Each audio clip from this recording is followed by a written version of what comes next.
This is how you come down.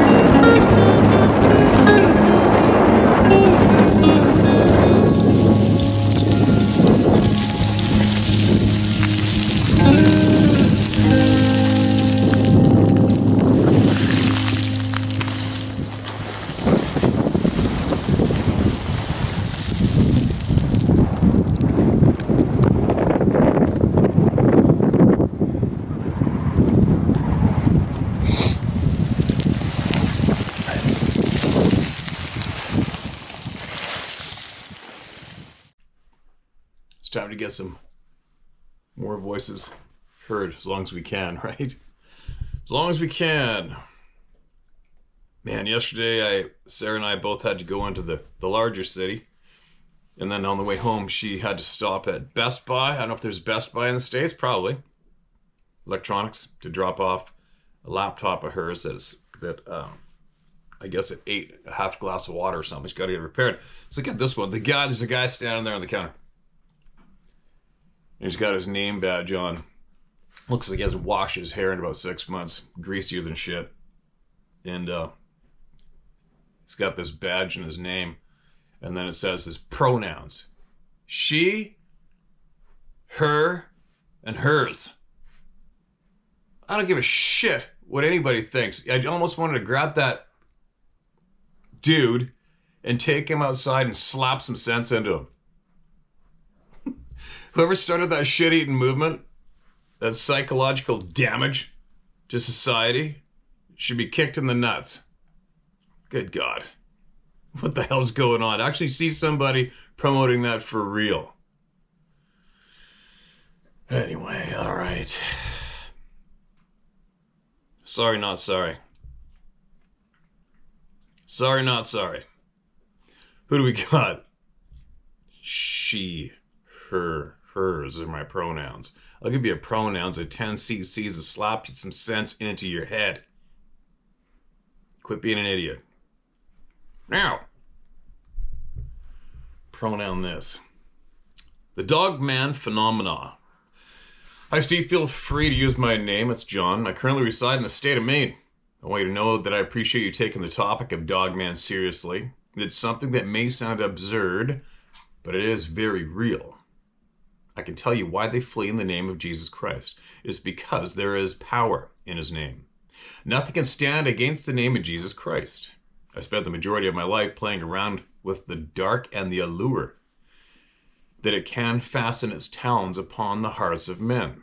I'm not here to Bible thump, but I will say that I became a born-again Christian 2 years ago because I came to realize that the life lived ran parallel to all things of the dark.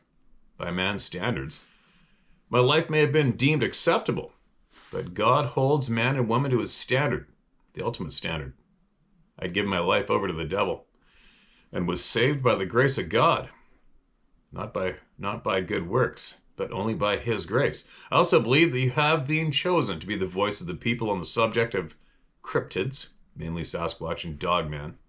And please take the time to learn about the life of Jesus and what he accomplished on this earth. Only the teachings of Jesus and the prophets and apostles are to be taken seriously, not organized religion, megachurches, false prophets, prosperity gospel with the name Christianity tied to them. It may just be the most important decision you make in your life. To agree with multiple voices that we have heard dogmen are evil. Their existence and form taken is of the devil and demonic in nature. It is not of God. If it is not of God, then it is the devil. Dogmen may currently be held at bay, meaning they can't just indiscriminately start slaughtering humans by some sort of cosmic law that has been put into place. I wouldn't dare speak or claim truth on something I don't know for sure, but there is a day coming, and it is sooner than most realize, where we are going to meet our Maker. This I do know for sure. Just take a look at Bible prophecy being fulfilled day by day all around us. Before that day comes, okay, hold on a minute, man. Listen, we've had these themed emails sent in possibly by the hour. And you started off by saying, I'm going to say this out loud. I'm not angry, but I'm just saying. Feel free to explain, blah, blah, blah, blah, blah, blah. I can tell you. Hold on. I'm not here to Bible thump, but I will say, and then your entire email would be possibly described as Bible thumping, right to the end. All right? Now, I appreciate that, and I have had the message, I don't know how many times, so the people here, that right now I really need to utilize this time to get somebody's terrifying experience off their chest and the knowledge they gained from it to share with the people. That's what I really need to do here, okay? And I can't keep reading the exact same message from the Bible from people every single day. I can't, all right? It doesn't matter what the topic is, and I'm not saying it's a bad message. I'm just saying, please, we've received that message probably 50,000 times. I can't keep reading it, okay? I can't. I do tidbits, but the entire email, exactly what you said it wasn't going to be. Okay, man? Appreciate you sending in, but if you got some solid information on these hairy bastards that are running around scaring the shit out of people, you had an experience that you have had directly, and you want to share that with us, send it in, okay, man? Send it in. Now, who's next? All right, here we go. It's funny, I noticed in the video, it almost looks like I'm sitting outside of a cabin, doesn't it? And this is the outdoors behind me. It looks like I'm sitting on the, reminds me of sitting on the front porch of a guide cabin up north. Anyway, who do we got? This is titled, Thank You, Steve, for your energy and honesty, as well as providing a platform to share knowledge, and to the entire community for sharing their collective knowledge. This email has been a long time coming. The emotions that have been buried for years, that a person must relive in their experiences to give their testimonial, has kept me silent. Feel free to use my name and share these experiences however you see fit. I also need to thank the one friend that I have left who proofread these experiences. You know who you are, my friend. All right, man, appreciate the kind words. I'm glad you came here. During my time with the U.S. Forest Service, I started to notice rock stacks or cairns around here. They're called vision quests. I'd seen them in every national forest that I spent time in during my tenure. They are a common sight. The story I had been told about the vision quests is that they marked a place of prayer. I thought to myself that that's an interesting cultural practice, and left it at that for several years. It wasn't until I started noticing some vision quests while traveling into an area that I frequent that I made a conclusion. These rock stacks are way too numerous to be the remnants of only past cultures. A stack of rocks over the course of centuries would be subject to environmental factors and frequently not stand the test of time. High winds, rain, snow loads, earthquakes, falling trees, landslides, and animals would erode and begin to disassemble these vision quests. As far as I can tell, the local tribes that once inhabited the area are not making a concerted effort in maintaining and propagating these markers. So who is? August 2002. Siuslaw, S-I-U-S-L-A-W, National Forest, Western Oregon. I was a wildland firefighter for the U.S. Forest Service working a 14-day assignment with a 20-person hand crew. The crew was assigned to a large incident on the Siuslaw National Forest being run by an incident management team. The crew was improving a newly punched-in dozer line for a containment line used in wildland fire suppression that was to be backburned in the next few shifts. After the backburn had been successfully completed, the crew began the mop-up process, extinguishing only remaining burning material up to 120 feet, 2 chains from the edge of the dozer line into the black. It was during the mop-up process I had my first experience with one of these, or for the lack of a better term, beings. I walked back to the dozer line to adjust a valve along the hose, lay approximately 100 feet from where the rest of the squad was working. The pump operator had some issues and had to shut down the water supply for a few minutes. So I waited on the dozer line to adjust the valve once the flow had returned. I sat with my back to the uphill side of the mountain to take some of the weight from my pack off my hips and shoulder. I never did get comfortable. A heightened sense of things came over me. The forest became silent. I could feel something behind me. I couldn't see anything, but I could feel something watching me. You know the feeling. I rotated my head, facing back down the hill, and with every ounce of my being, I focused on my surroundings. And boom. A second later, boom. A split second later, boom. Thought to myself, that's getting closer. I wheeled around facing uphill, adrenaline coursing through my veins. My body feels electric and time seemed to no longer have relevance. Movement caught my eye, and at that moment of truth, barreling down at me was a boulder, the diameter of 3 basketballs. My body bypassed my brain and instantly, without thought or hesitation, my heels dug into the ground, legs coiled like a spring, my body propelled itself downhill and off to the left, and boom, the boulder shakes the ground where my body had been not a second before. I pulled myself out of the ashes. I dove face first into mere seconds ago and yelled to the other crew members, "Rock, get off the dozer line." In the midst of all this, I aggravated a previous hamstring injury, which meant I was a detriment to those on the fire line and would have only slowed them down. So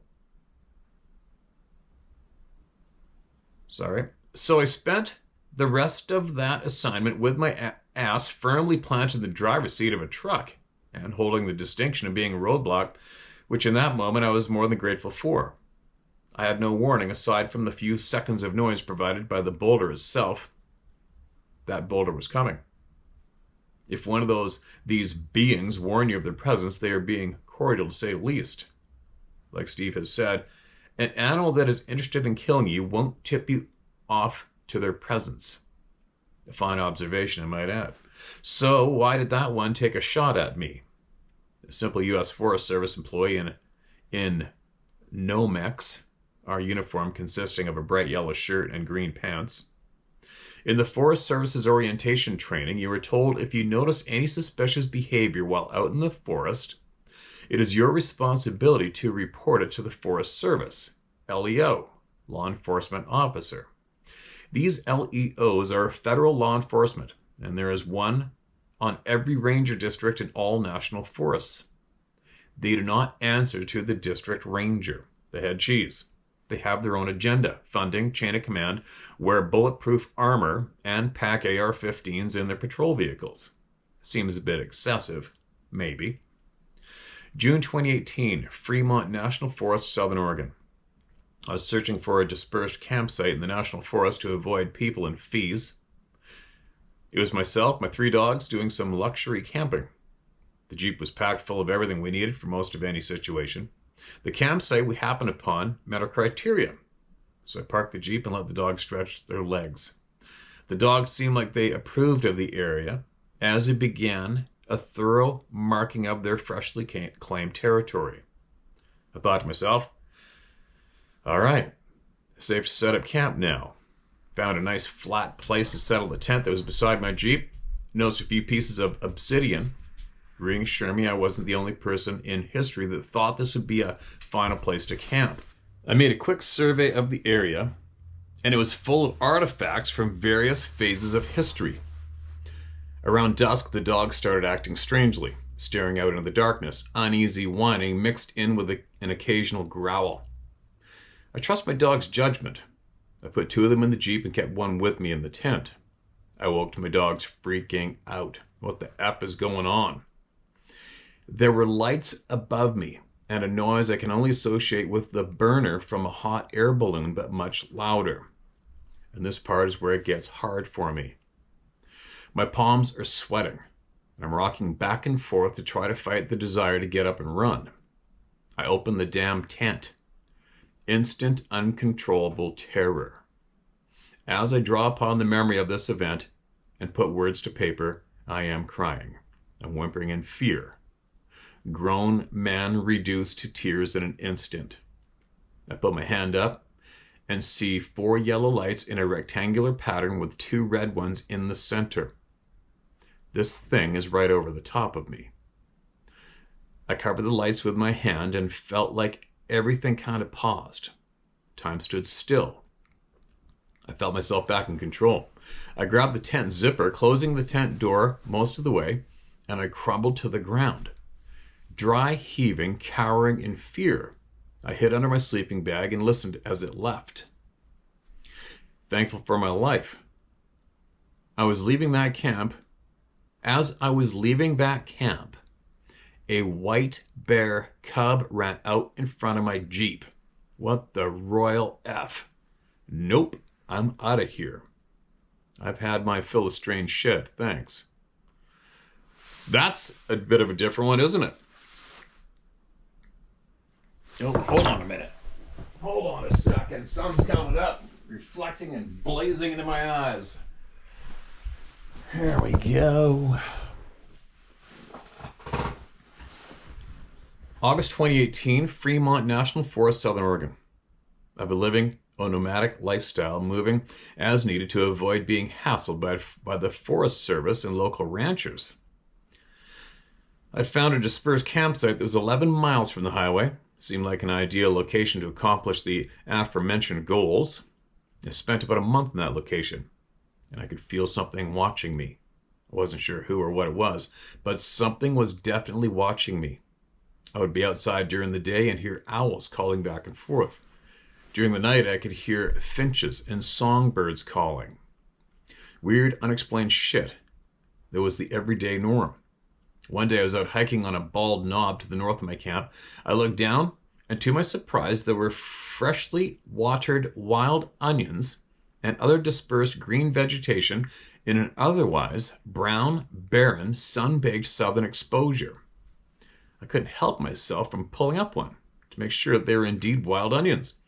Unmistakably, an onion in flavor.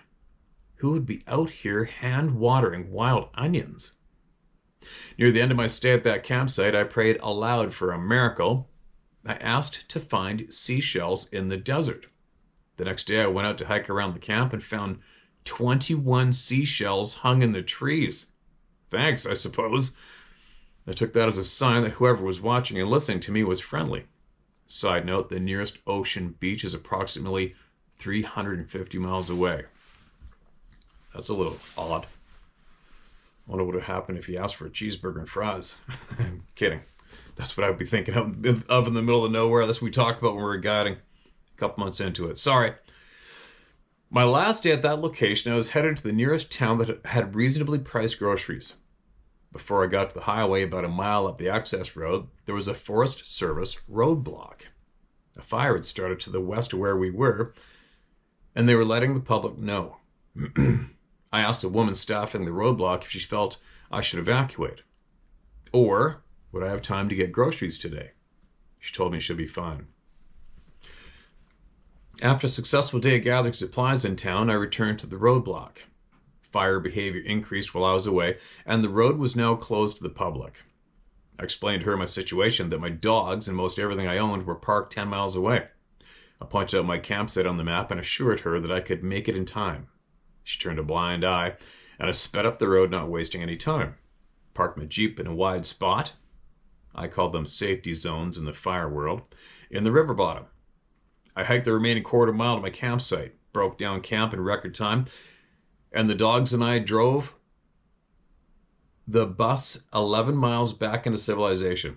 I parked my bus on an empty lot right off the highway in the middle of town. I grabbed my .45 cal and my .45 caliber /410 pistol, and the only headlamp I could find at the time, a 3 LED bulb unit.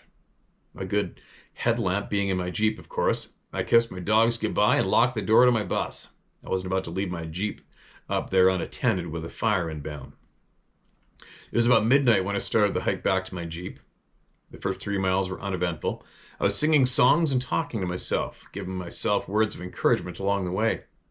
And I started to hear something above me. I thought, no big deal, probably a deer that I spooked with my singing. I kept walking and listening as I plodded on into the night.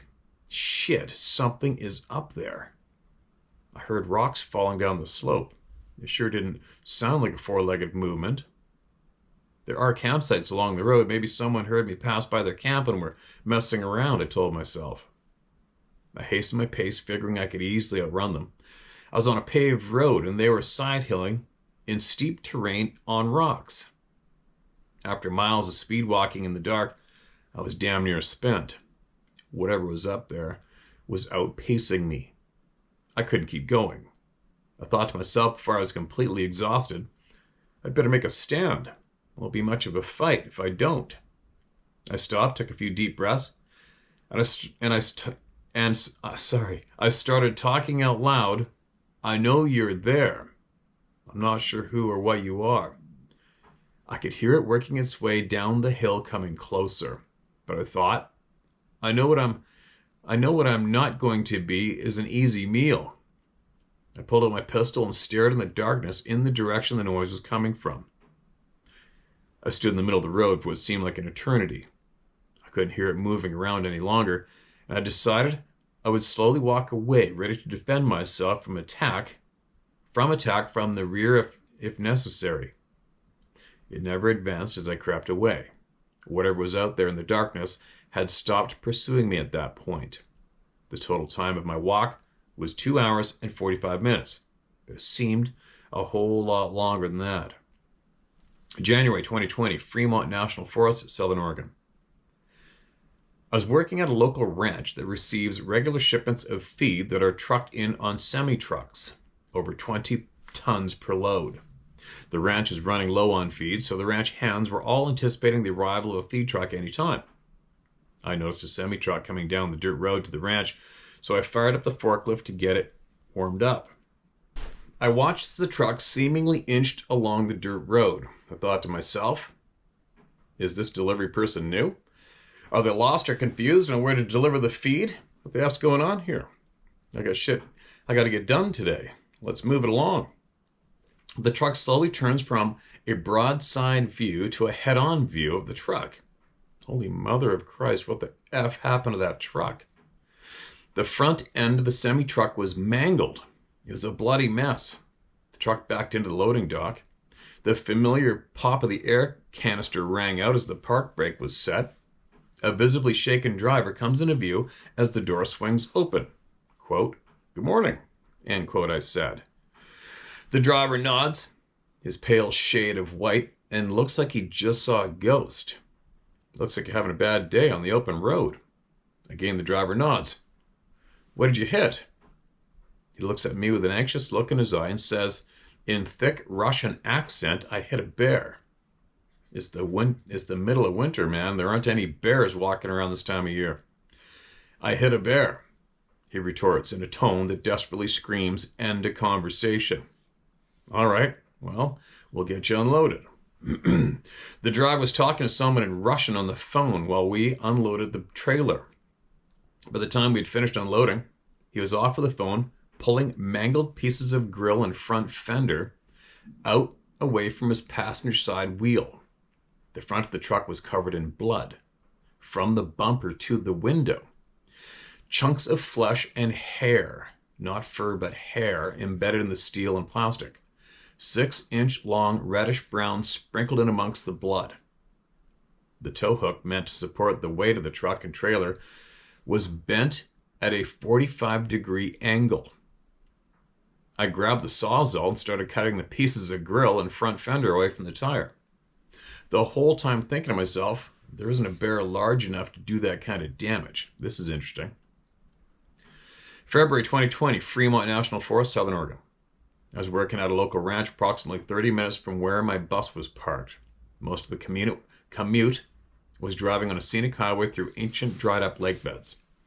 There is a 600-foot mountain pass that separates two dried-up lake beds. It consists of juniper trees, mountain mahogany, and the occasional ponderosa pine. On either side of the pass I would see, and many times have to slow down for herds of deer as they cross the highway. It struck me as odd the deer were gathered on either side of the pass, on the edge where the forest transitions to the rangeland. On the east side of the pass is one of the highest concentrations of people in the area. It's a collection of ranch hands, retired ranch hands, and RV park users. It wasn't the place I would choose to live if I were a deer, but they seemed to be using the highway and the people for protection. I would see them bust out of the juniper, cross the highway, get 100 yards out on the open range land, and then stare back into the juniper on high alert, like they knew whatever had spooked them wasn't going to cross the highway and pursue them out in the open. I stopped paying attention to the deer at some point and became more curious as to the cause of the behavior than the behavior itself. I didn't see anything. But then again, I didn't have to see anything to know something was causing the deer to behave in this manner. So I kept at it, scanning the juniper for movement.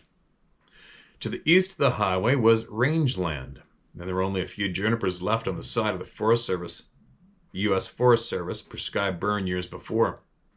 There was one pocket of juniper that survived that burn on the east side of the highway, in a small draw. As the highway passes through the draw, it makes a sharp corner. A sign suggesting a 25-mile-per-hour reduction in speed to make the corner safely is placed there. A snowstorm had pushed through the country the night prior, leaving the ground freshly covered in a few inches of snow. So, naturally, I was slowing down for the corner itself regardless of the signage. I gave a nod of respect to the vision quest on the ridge.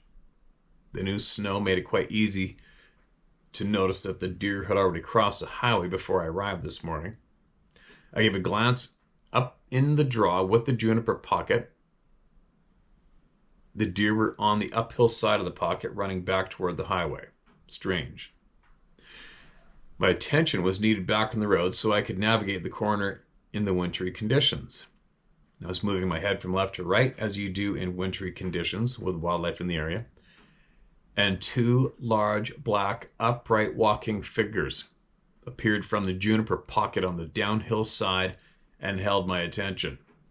The black contrast on the fresh white snow on the juniper made them stand out, when normally they wouldn't. I thought to myself, what the F was that? Oh shit, that's right, I'm driving. I thought as the tires hit the rumble strip on the center line, letting me know that I was crossing into the other lane. Fortunately, there wasn't anyone coming from the opposite direction, and I safely navigated my way through the corner. My mind went back to what I'd just seen, processing the information. I thought, it's the middle of winter, so that sure in the F wasn't a couple of bears standing upright hunting deer. Are you effing kidding me? Why does this keep happening to me? I never asked for this shit. What is this, some kind of effing test to see how much stress I can manage? Some thoughts. In what habitat do most sightings occur? Who retains ownership of the property? If it's not private property, it's public property. Who manages the public property? Who decides when the trees are harvested? When prescribed fires will be? What roads get closed down? Who has appointed no term limit law enforcement in every forest across the nation? You picking up what I'm putting down here? There's no question in my mind that this is a population of people with which we share the forests. As far as I know, great apes don't practice agriculture. There is an inherent problem, though. Where are their tools? There should be some sort of lasting evidence of their civilization. Everyone leaves a mark, as far as I'm aware. Why would these people be any different? The only apparent difference being their remarkable size. Their tools would have to be huge. They would need to be sharp. Someone that strong would be served well by a blunt force instrument. Something like a stone hammer or a stone axe might make sense. I was looking for something simple, looking for subtle details, looking for stones that were a similar shape, showed signs of purposeful improvement, and there had to be a volume of tools that could support a population. It might be a possibility that the stones would be of a different mineral altogether if the population had the luxury of being highly selective. If that were the case, these tools would stand out amongst the rocks that are common to the area, and then identifying these tools might be possible. Where to begin? A reliable water source would be important. If it were me, I would want to be within walking distance from a year-round water source if possible. If there was a geothermal artisan spring in the area, that would be ideal. Maybe start there. Enclosed are pictures of some curious stones that I caught that caught my attention from Summer Lake, Oregon.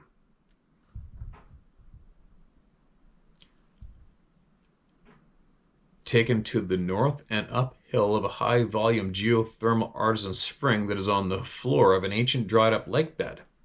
The vast majority of the landscape is volcanic rock in origin. What are all those smooth river rocks doing there? The terrain is not right to be an old river. How did these rocks get piled there? How did they get covered by what appears to be very consistent layers of sediment? What happened here? Stone hammers from Summer Lake, Oregon. Weight range 2 pounds to 5 pounds. Stone hammers from Summer Lake, Oregon. Weight range 1 pound to 4 pounds. Stone knife from Summer Lake, Oregon. Weight 12.75 ounces. Stone hammers and axes from Summer Lake, Oregon. Weight range 1 pound to 25 pounds. Stone hammers from Summer Lake, Oregon. Example of advanced Stone Age technology found in Peru and Egypt. Weight range 1 pound to 60 pounds. Stone hammers from Summer Lake, Oregon. Weight range 5 pounds to 30 pounds. Stone axes from Eastern Oregon. Weight 7 pounds 3 ounces, 10 pounds 8 ounces. Stone axe from Summer Lake, Oregon. Weight 60 pounds, 21 inches in diameter, 3.5 inches thick. Stone hammers from Summer Lake, Oregon. Weight range 35 pounds to 50 pounds. Stone hammer from Southern Lake, Oregon. Weight estimated 275 pounds. Oh, that's my guts turning. Weird. 275 pounds? 24 inches long? Petroglyphs located on Picture Rock Pass, Highway 31. And that's it. End. The end. All right, and you gave a... Hold on, there is... Okay, after the photos of the gravel area, taken to the north and uphill of high-volume geothermal artesian spring that is on the floor of an ancient dried-up lake bed. The vast majority of the landscape is volcanic rock in origin. What are all those smooth river rocks doing there? The terrain is not right to be an old river. Okay, I already read that. Sorry. All right, hold on. All right. Okay. So I'll share all this. Shared. Obviously, I think the friend you had edit your email is possibly right into writing. Without a doubt. All good. I don't know anything about these rocks. I haven't a clue how you would know that these are stone hammers. I guess if you held them by hand and looked at them closely, I don't know. There's a couple pieces of rock here that look to be intentionally chipped, for sure, the one photo. I don't know shit about this sort of thing. Oops, my camera's moved. Sorry. But the 275-pound stone hammer from Summer Lake. That's hard for me to wrap my bean around that. 275-pound rock. I'm familiar with picking up heavy shit. It's 24 inches long. 24 inches long, and it looks to be about, what, 14 inches wide.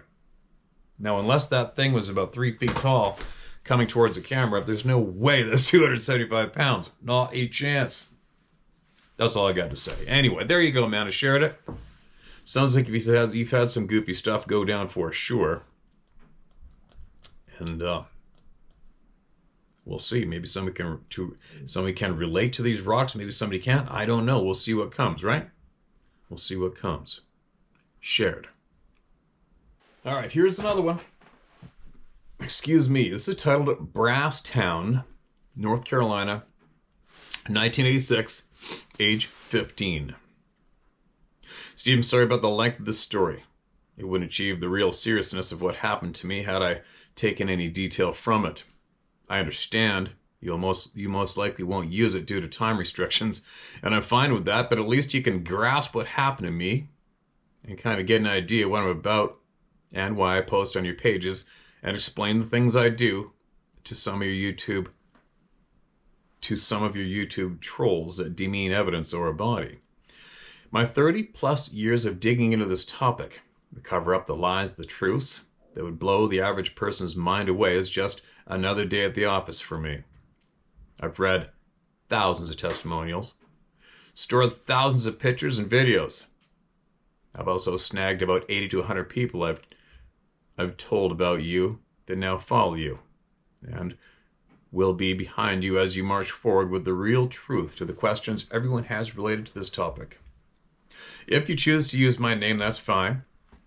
I understand it might not be legal to use the name of the video I watched and which made me angry enough to come forward finally on public platform.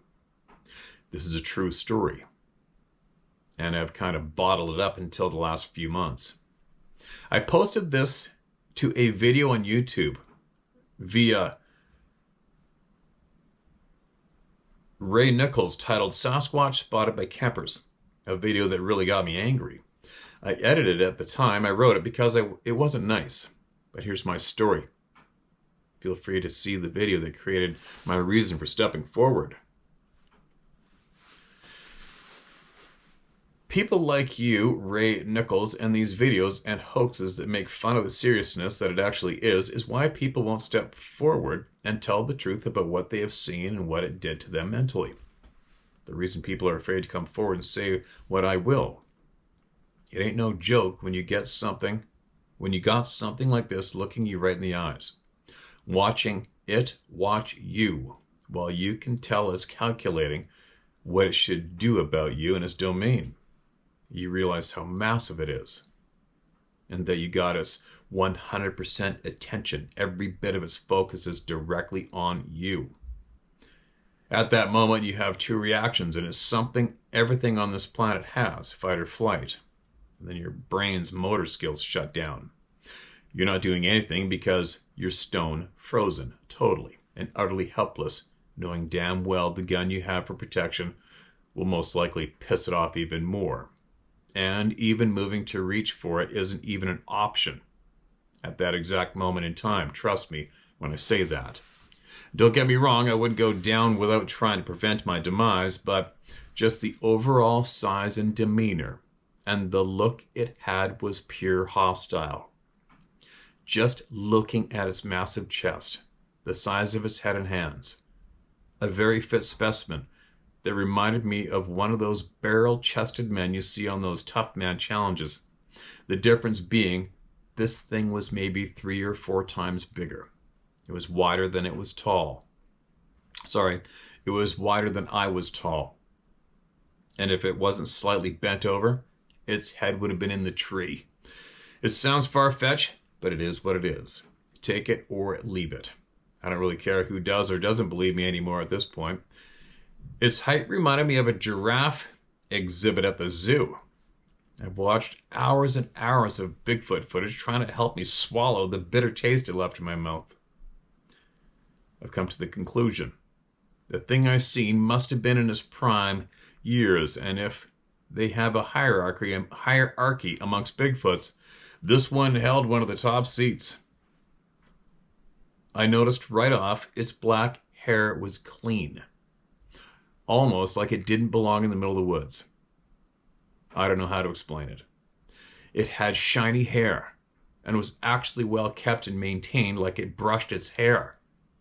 I say this now based on the majority of Bigfoot video, hours and hours I've seen, and using the facts of what I saw and know was real to make spot on decisions of what's real and fake of all the footage I've viewed. I can say without a doubt, excuse me, this was a bit larger. 7 to 8 foot, 100% 9 foot or more. Its head was in the trees and it was hunched over a bit. It had intelligence, make no mistake. You could see it in the way its eyes looked at me, calculating. Well, it's not even close to an ape or a gorilla.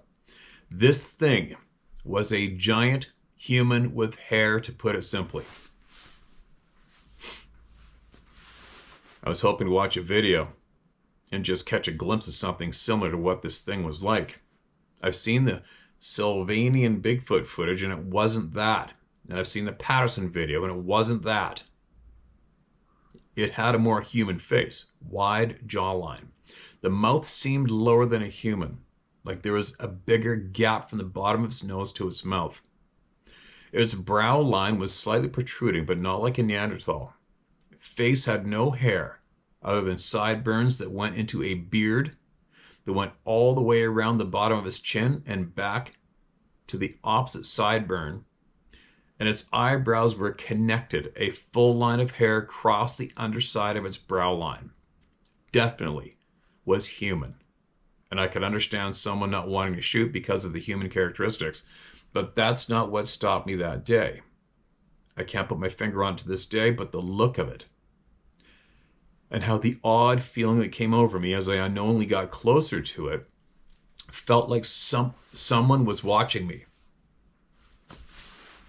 It knew I was there, and I believe it chose to let me see it. When we both made that initial eye contact, it was a feeling of darkness, sinister, nothing in the realm of goodness. The surge of fear from what felt like it was part of a bigger plan, and I was smack dab in the middle of it. Kind of like when you walk into a room of people you don't get along with, and the topic, and you're the top. Sorry, I'll read that one more time.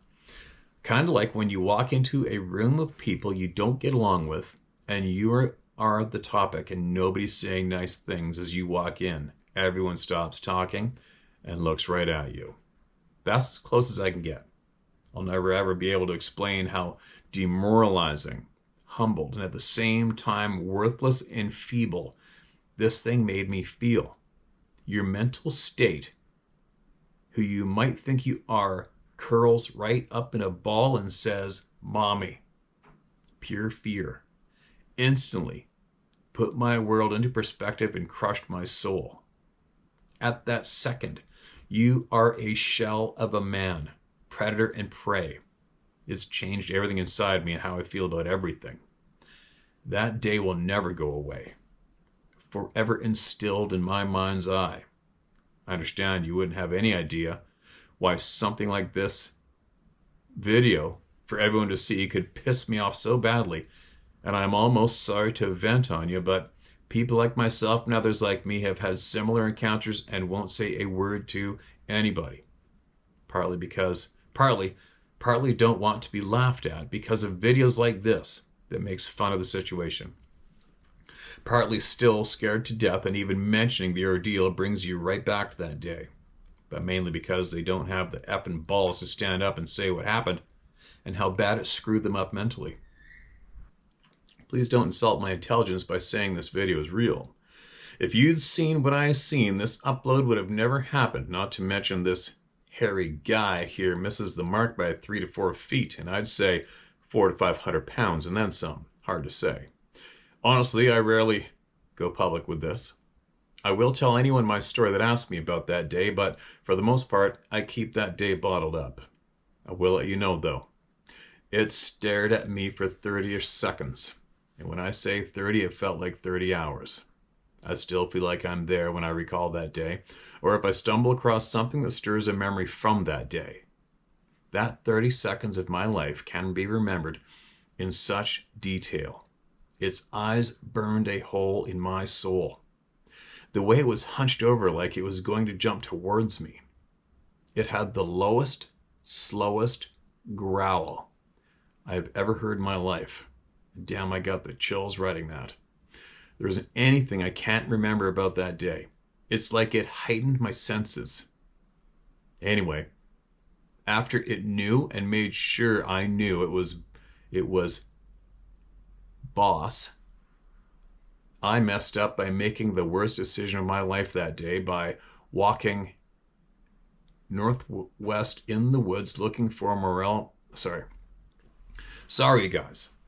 I knew it was boss, and I messed up by making the worst decision of my life that day by walking northwest in the woods looking for morel mushrooms on Mother's Day, trying to surprise my grandma. She loves her mushrooms. It started to slowly turn its body as it took its first step away from me instead of towards me. It never took its greenish red, odd-colored eyes off me as the weight of the situation started to diminish. It was as much emotion as a person can take in one day, believe me.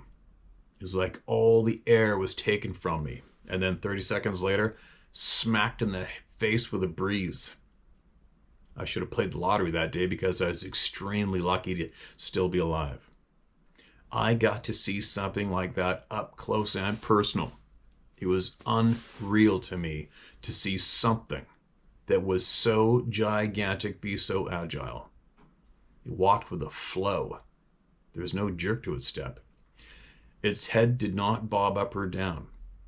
If I had seen it walking away with my own eyes and felt its vibration, I'd have swore it was floating with an attitude like, "You're lucky to be alive, you punk-ass human," for lack of better words, as it walked away from me, staring back at me, stepping sure-footed away from me, like it knew the ground ahead of it and where it was headed. And by the way, I felt the ground vibrate from the weight of it walking away. It made me feel like I was supposed to feel it walking away instead of killing me on the spot. That I was indeed lucky before I rudely thought I could take a shortcut through its living room. The growl it had continuously stayed low and didn't seem to stop until it turned its back walking away. It must have lungs for days. That sound it made kept me scared, and if I think about it, I can still hear it. Lastly, my encounter was hands down, without a doubt, the most horrifically scariest day of my life. I will admit the size and the all-around idea of it actually existing was breathtaking. I wasn't able to move or think until it was about 50 yards away or more. Even when my brain came out of backup mode, I still did not want to move. And that's my story. And it changed everything about me and took that 15-year-old boy right out of me. I grew up that day not knowing up or down and rattled to my core. And by the way, this happened in Browstown, North Carolina in 1986. I was 15, staying at my grandma and grandpa's. I always played in the woods, and my grandpa taught me to carry and use a gun when I was 10. He never let me leave the house without protection. I've always wondered if my grandpa knew about these beings, and if that was the real reason he taught me how to use and carry a gun at such an early age. That day, the gun and I were both useless in every sense of the word. They literally lived in the sticks, a good mile from any neighbor, and the woods circled my grandparents' trailer 5 to 10 miles in every direction. It was really beautiful, but I'll say this now, looking back. Being that far in the woods, we, no-hair humans, were not in our element when we are in Mother Nature's. To those who want to find a Bigfoot, don't. To those that have, sorry. And I mean that. Thomas Harris. Thomas, I hope you said to use your name, man. There you go. It's a pretty intense recollection, right?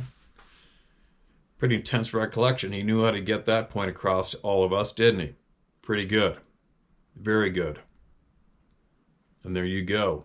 So from what I take it, he shared that as a comment on a video that he came across on YouTube and obviously felt a little insulted.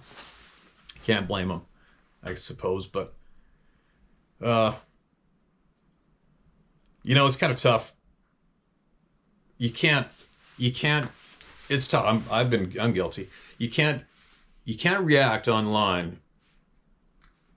People are going to do what they're going to do. It's like how do you even describe the internet? It's the Wild West out there, man. People are doing the most insane shit. Real cool shit, too, though. There's a lot of good that comes through the internet. Obviously, this is a good thing, isn't it not? All of us coming here and sharing honest truth and connecting up, becoming a strong, strong community which is doing good things. There's other places, people and groups that use the internet, and you can't even describe how dark and dirty it really is, right? But anyway. It's tough. It's tough. I understand people getting emotional and wanting to get in the face of people. I've done it. I got pissed right off at Joe Rogan for saying that people that believe in Sasquatch are uneffable white people. And I at the time I took that as a direct insult to my grandfather, and I went online and said some nasty things about to insult Joe Rogan. Meanwhile, it's just an absolute waste of time on my part, me being a dumbass and a little emotional at the time, right? It's a waste of time. But anyways, I'm glad you sent that in. I'm glad you shared that with us, your feelings and how it impacted you and what you saw. Because that is what everybody is seeing, and that's what everybody's experiencing, and it's not a freaking fairy tale, it's real. And why it does not get the attention of intelligent people, I don't know. I haven't a freaking clue.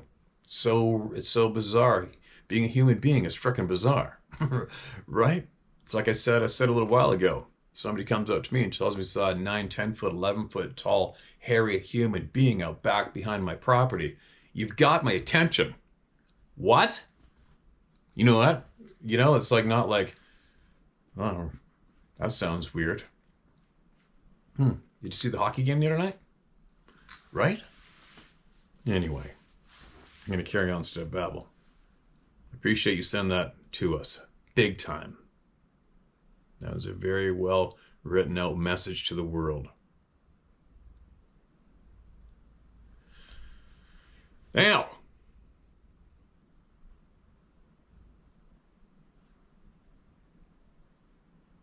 what's this about?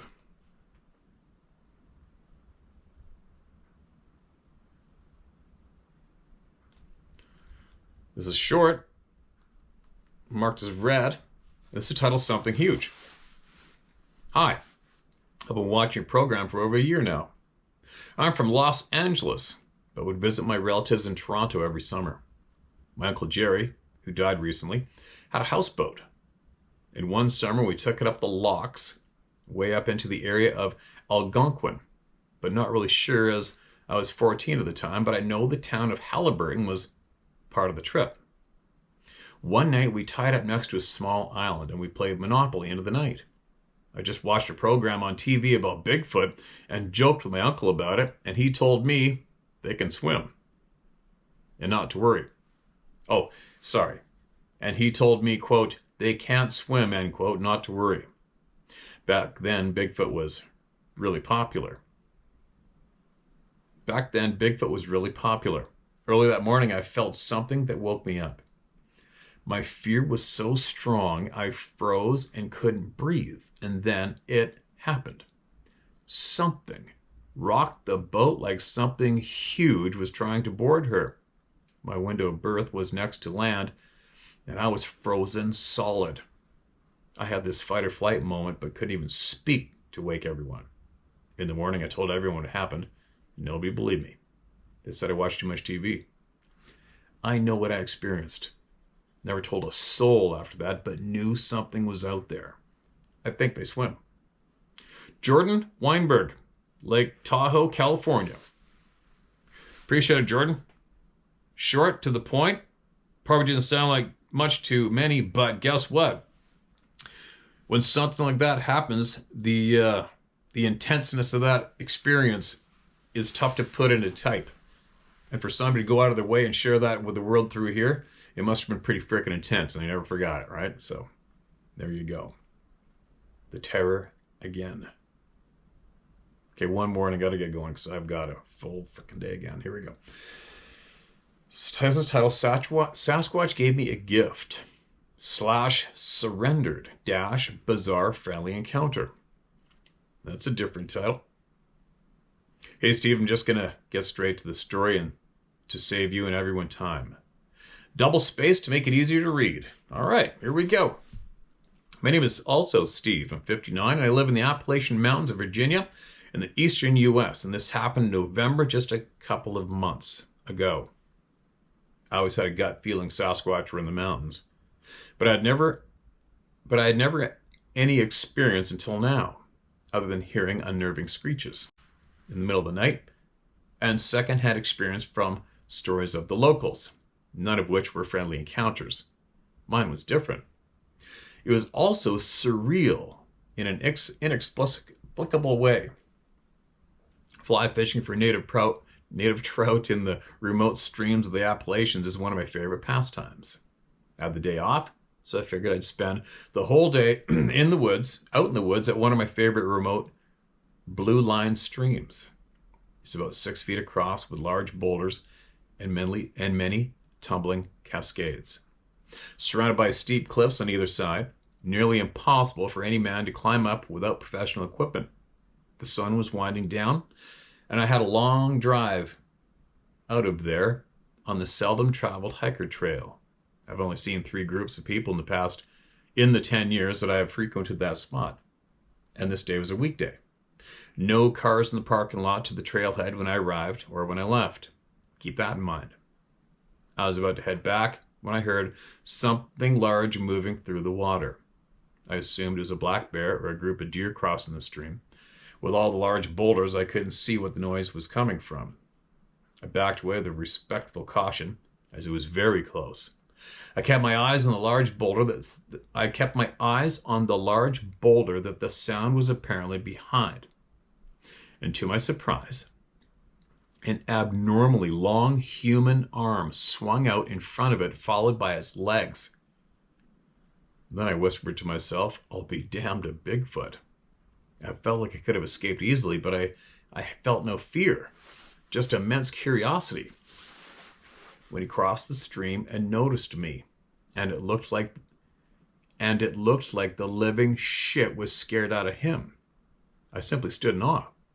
I'm 6'6" and big boned, and this creature was my height or perhaps an inch or two shorter. From all other accounts, I believe this was an adolescent. It had somewhat a juvenile facial features, and they were oddly human. I could see emotion and intelligence in his eyes, which were mostly black, with a small amount of whites showing. In contrast, he had a primitive, sloped back forehead with a conical skull shape. He had a fearful, concerned look on his face. I believe they respect size, similar to all animals, and I felt I was a threat to him. This is very unlikely, as he had an insanely toned and muscular physique with powerful legs and long, powerful arms. After 3 seconds of intense eye contact, I simply waved.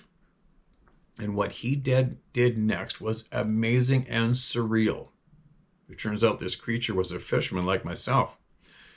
Something so large and muscular would certainly need a high-protein diet to sustain itself. He had apparently caught by hand a good-sized native brook trout. Sorry, you guys. It's freezing in here. I don't know why I'm screwing up, but I am. Apologize. Let me read that again smoother. He had apparently caught by hand a good-sized native brook trout, about 10 inches long. Anyone who has experience with trout knows they are extremely elusive and sensitive to vibration. That to catch one by hand, you'd have to be a superhuman. After waving at him, he reached down to the right of his foot to pick something up. I was apprehensive. It turns out he was picking up his catch, the trout. His head was ripped clean off, and the rest of it was still intact. Interruption. That's an odd point, isn't it? From a lot of some of my friends in the Mount Currie Native community told me flat out about the rotten, disgusting, pulpy, nasty-ass salmon they're picking up and eating the whole things, to the domestic, rotten, reeking, dead sheep of my friends that we dumped out near there, and something picked it up and took it away. To hear that they actually ripped the head off of the fish, unless he ate it. Then again, he could have ate it. You know what? Maybe possibly he did bite its head off just to kill it, to carry it easier, and ate the head. Sorry. Maybe that's what happened. Anyways, I thought at first, oh, weird. They're chopping the head off too, like we do. All right, sorry for that outburst. He tossed the trout gently across the 6-foot stream to my side. I was amazed. He made a gentle noise akin to an owl's hoo. Next, he made an odd gesture with his hands over his forehead that looked like surrendering motion, but without his arms fully extended. He held them right over his head. and walked back slowly. It then proceeded to effortlessly climb the almost 90-degree rocky cliff behind it, making his way up the mountain into the wilderness. A Sasquatch had just given me a gift, and perhaps a signal of respect. I felt extremely humbled and shocked. You can imagine how much I was kicking myself after that for not having my phone with me. I'll always have my phone with me from now on, and the rare occasion I see one of these beings again, then you'll be the first to see the photos. But I trust this community will make the most out of my story and hopefully gain some insight into the complexity of these beings. People need to stop buying into the ignorant mainstream bullshit perception of these intelligent, sometimes even friendly creatures. I hope this helped open someone's mind. End of email. That's a holy shitter, hey? Holy shit. Wow. But it's not uncommon, right? It's not uncommon hearing of these people being kind, making kind, friendly gestures. It's just not uncommon. Right? So much crazy ass shit going on the planet. Especially having two experiences emailed in and polar opposite in demeanor. The demeanors? Am I word slinging correctly this morning? Polar opposite in experiences in nature, right? One from absolute terror, I could kill you, you disgust me, to the next email, kind, submissive, and here, have my fish, man, walking away. This is crazy shit, man. All right, one more. Hey, Steve, Jeff here from Eastern Oregon. I've sent messages through other platforms often after drinking a bit, so who knows how that turned out. Anyway, I wanted to share this one because it's uncommon to hear of my reaction. This is in the fall of 2002, the last day of archery season. I decided I wanted to hit a spot that I'd scouted with stinky elk beds and sign everywhere. It just took some work to get to, and my overweight buddy generally liked to stay close to the roads. We came in from over the top of a slope. I suspected the elk would be bedded. Hot day, but wasn't going to fill a tag in town. We split up. I took an uprooted tree hole 4 foot deep as my cover. My buddy went at least 60 yards across the draw and out of my sight. Within minutes of sitting, I realized I was in dead silence. So much so that I started digging around on the walls of the hole looking for insects or signs of life. While very eerie, I remained still for around 1 to 1.5 hours. By the time I had the urge to make a move, my friend was already making his way to me. Not paying any attention, I started to climb up out of the hole. A couple seconds later, I'm up with my bow and my friend is next to me, ghost white. He says, "Did you hear that?" while intently looking beyond me downhill. I turn and hear what sounds like 16-foot 2x4s getting stacked on a unit of lumber, but only 2 or 3 times loud. I say that. He disregards. I focus downhill again, and I'm met with the deepest, most powerful growl my mind can imagine. I'm telling you, I immediately know we are in the presence of a monster. In other words, if a 20-foot tall Godzilla had stood up, I wouldn't have been any more startled. Within 5 seconds, we are flanked by heavy stepping 30 yards out. It's fight or flight, and I'm too scared to run away. I clutch an arrow in my right hand and charge towards stepping because I already thought we were dead. I'm keeping pace with it, stopping every 25 yards to scan or refocus as I couldn't see anything. This goes on for around 125 yards, and it strikes me that I left my buddy. He's trailing 40 yards and just terrified. So I snap out of my chase and decide to get us to the Jeep a half a mile away. Nothing like watching your back and retreat. Nothing else happened. We don't speak anymore, and honestly, we hardly ever did about this day. I often wonder what he's seen or heard before me. Anyway, I just thought you might find this interesting, as I did actually aggressively try to defend our position, at least for a little while, until I smartened up. Something tells me that they still think of me as being that idiot who's too stupid to take a hint. You can use my name. Jeff White, Baker City, Oregon. Thanks, Steve. Thank you, Jeff. Your poor buddy, huh? Imagine that poor bastard shitting himself. Who knows if he saw it or not. And then here's his backup, leaving him in the dust. That would kind of suck. I've had that happen actually with grizzly bear charges, but whatever. Whatever. So many people out there know the truth, right? So many people know a lot of truths on a bunch of different topics too, actually. Anyway, I'm going to get moving. That's a bit of an awkward morning for me. Started off, I read one for about 15 minutes, and the guy started, I didn't even know if I got rid of it or not, but he said, this isn't going to be a Bible-thumping email or anything, and then he went on to preach without having anything of substance when it comes to the topic that we're trying to get information on right here, right? So then after that, I had another one I started to read, and then I realized I read it, and then I had another one I realized I read it before. I was like, holy cow, I can't get this morning going. But anyway. And then Sarah, she came in here all excited.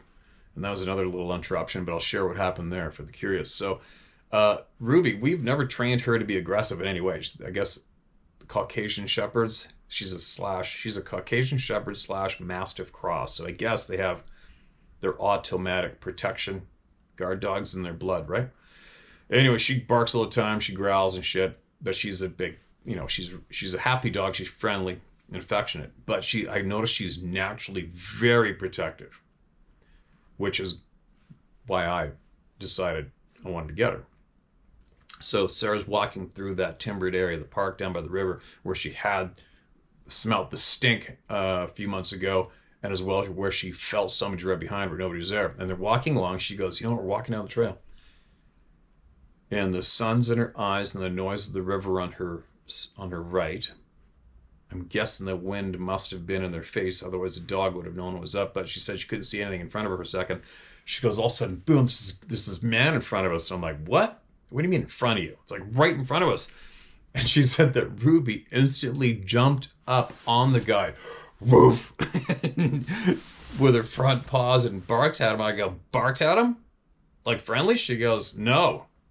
Like protecting me. I'm like, no way. Really? She goes, yeah. She jumped right on him and went, woof, in his face. And he's like, whoa, and jumped back. Apparently the poor guy, he goes, I knew this was going to happen. I guess he was taking pictures of the river or something and saw them coming, but they didn't know he was there, and he just stepped out from behind the big fir tree. Dumbass. Who does that with a big dog, right? Anybody. You don't do that. Just stand there and mind your own business. But anyway, so I guess that was a good thing.